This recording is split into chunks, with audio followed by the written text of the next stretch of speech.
What is going on, beautiful people? Today, we're going to be talking about the one question that could possibly make a narcissist collapse. It calls a narcissistic collapse. If you're new here, my name is Lee Hammock. I'm a self-aware narcissist, and welcome to another episode of the Narcissist Code.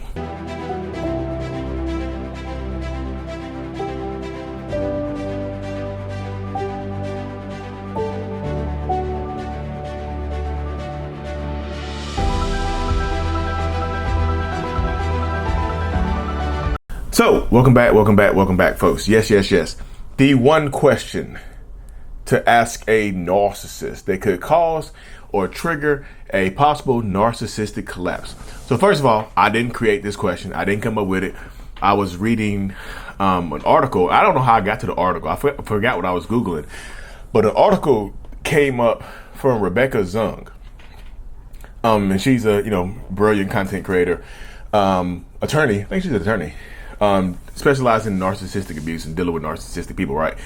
And the article listed the question. I was just like, let me see what question this is that she's referring to. What question that she's talking about? It is not, question what kind of bear is best. The question that she put on here that said it could cause a narcissistic collapse or cause a narcissist to collapse is simple. It is 5 words. How does that benefit you? That's the question. And I was like, you know what? That is a very interesting question.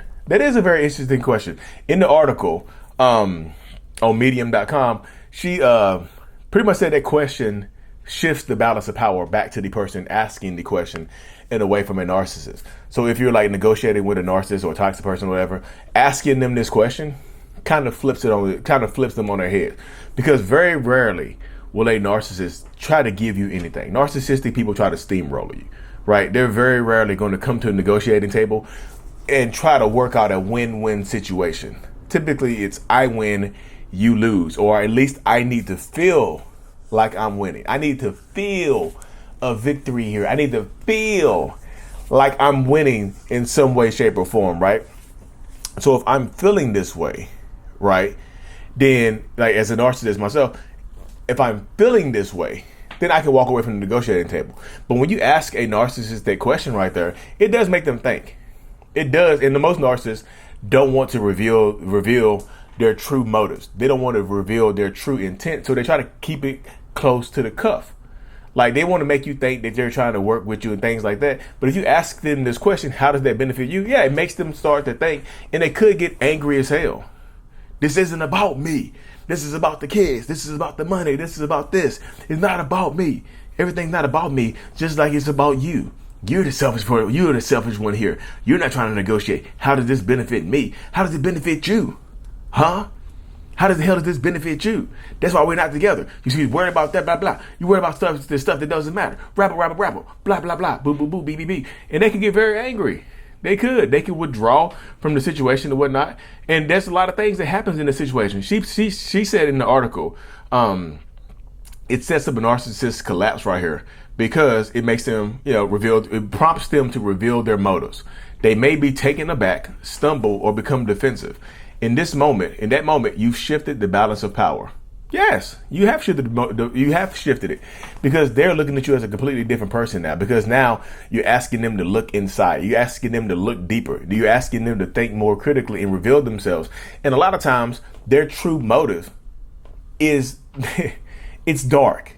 A lot of narcissists have a truly dark motive. They have truly dark intent with whatever situation is here. They have the intent of just running over top of you and making your life harder and steamrolling you and just making things more difficult just for the sake of making them more difficult. This is what a lot of narcissists do. They don't care about the end result. They don't care about who they're hurting. They don't care about who's getting ran over. They just care about how they're feeling. If you somehow initiated the divorce or the breakup or the separation or whatever, you're trying to quit the company, whatever it is, whatever role the narcissist plays, right?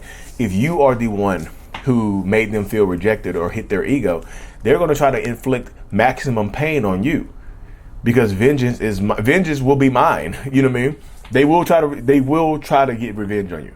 Most of them. Yeah, will some of them run away? Yeah. But most of them will try to seek vengeance on you for hurting their ego, for bringing shame into their life, for making them feel rejected. And sometimes rejection can breed obsession when you're dealing with toxic, narcissistic people, abusive people, your abusive ex. Well, how does this benefit you? Works in so many different scenarios. But negotiations, co-parenting, if you had a mediation or in court or whatever it is when you get to talk to this person, how does this benefit you? Works when you're trying to talk about money, when you're trying to talk about alimony or child support or whatever it is, splitting up the assets, splitting up the house, the bank accounts, whatever it is. How does this benefit you? How the hell you think it benefits me? I'm just telling you, very rarely would they just answer this question straightforward. Just like, look, it benefits me because if you ask them this question, very rarely would they just come up to you straight and give you a straightforward answer. Well, it benefits me this way right here. It allows me to, be there more for the kids. The schedule works out for me better. It works out for you as well. It benefits me because I want to be amicable and work with you and things like that. No, very rarely will that ever happen. Very rarely. How does it benefit you is typically going to incite some narcissistic rage. And they might not be the rageful narcissist, right? That yells and screams. Some narcissists are extremely passive aggressive. They don't yell and scream. They silently abuse you. They abuse you in silence. And asking them this question puts them on the spot. It might make them reveal their true character. It might make the covert nature go away for a little bit because they're not expecting this. Like that, you ask that question. That's a question that's coming from a place of strength and power. It just is, because you're asking them straightforward, how does this benefit you? They don't want to answer that question because as long as I have as long as I can keep the benefits inside, I feel like I'm in control. I feel like I have the power right here, right? But if you ask that question, and I'm not forced to answer the question. Most people are not going to be forced. Again, y'all follow Rebecca Zung. She has more information on the court system than I do. I don't know if you get forced to answer this question. So most of them are not going to feel forced. And some of them going to be like, well, don't worry about it. Don't worry about how this benefits me. We're not together anymore. Why are you worried about my life? Why are you worried about this? How does this benefit me? How does this benefit the children? How does this benefit you? How does this benefit you asking this stupid ass question? How about that?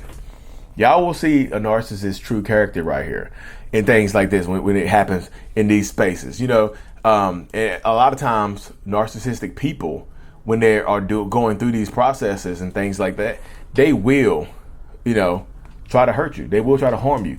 If you have to go back to this person after this meeting is over, then if you have to go back home with this person, how does this benefit you? That's why I say at the beginning of the video, use discretion, because when a narcissist collapses, it's just like their image is shattered.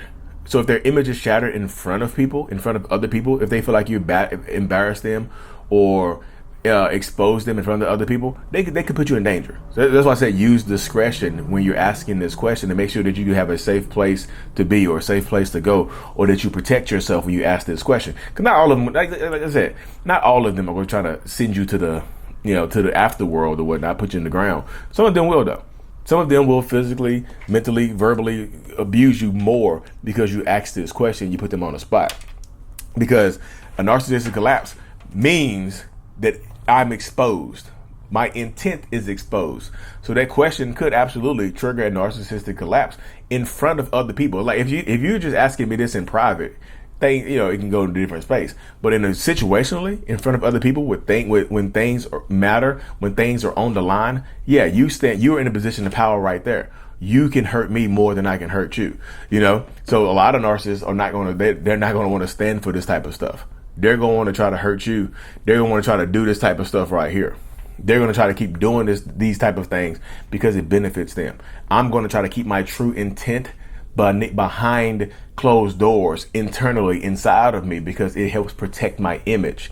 If I were to reveal my true intent, then that does, if I were to reveal my true intent, then that I do run the risk of losing my good image. Like if I'm a pastor and you ask me this right here, right? We got a recorded deposition or something like that, and you ask me, well, how does this benefit you? And I rage out, and I'm like I said, I have to expose myself. Then the congregation might turn on me. The people, I might have a good image in the community. People might turn on me. When people see me for who I really am, and people see that narcissist for who they really are, that narcissistic person could retreat within themselves, or it could ruin their internally. It could ruin their lives, right? Maybe not financially or job wise, but it could ruin their social lives. It could ruin their and like a lot of times narcissistic people get narcissistic supply from their social surroundings, from people that are around them, from people that surround them and things like that in these types of situations. You have to be very careful. This question could work right here, y'all. Like I said, be very careful. How to say this? Results may vary. You know, the little asterisk on the back of packages and things like that, when you're taking some kind of pills, results may vary. Not everybody's going to get a 6-pack from doing the ab lounge. You know, not everybody's going to, putting on Jordan shoes. I'm not going to make everybody dunk like Michael Jordan or extend your arm like Michael from Space Jam. That's not going to happen for everybody. Results may vary. And of course, use discretion. If you have a physically abusive, stalkery, dangerous ass narcissist that you have to go home to, be very careful asking this question, because if they collapse, that means they have, like, sometimes when narcissistic people have a narcissistic collapse, that means my image and my reputation are ruined. So some of them might feel like they have nothing to live for. And if they feel like they have nothing to live for, then they can go on an attack with you. They can go on an attack and whatnot. You don't want them to go on an attack. You just don't want them to do that. You know what I mean? But anyways, y'all, thank y'all for tuning into another episode. I appreciate every single one of y'all. Make sure you subscribe to this channel and my other channel, Lee.Actions, Lee.Actions. Subscribe to both channels. We're growing that one over there for my reaction channel and things of that nature. I appreciate every single one of y'all. I'm super thankful for y'all. Subscribe to this channel. We're creeping up on 500,000 followers, which blows my mind. Check out my support groups and all the other good stuff, y'all. And as always, Mental Illness is out. Peace. Thank you so much for making it to the end of my video. I am extremely grateful for you. Have no idea. If you haven't already, make sure you go ahead and subscribe to the channel. Helps reach more people. And click on the screen to watch another video or to browse through another playlist. There's also a link on the screen to check out my courses and my support groups to help you heal and understand what you've been through. Thank you so much again. I will see you in the next video. Peace.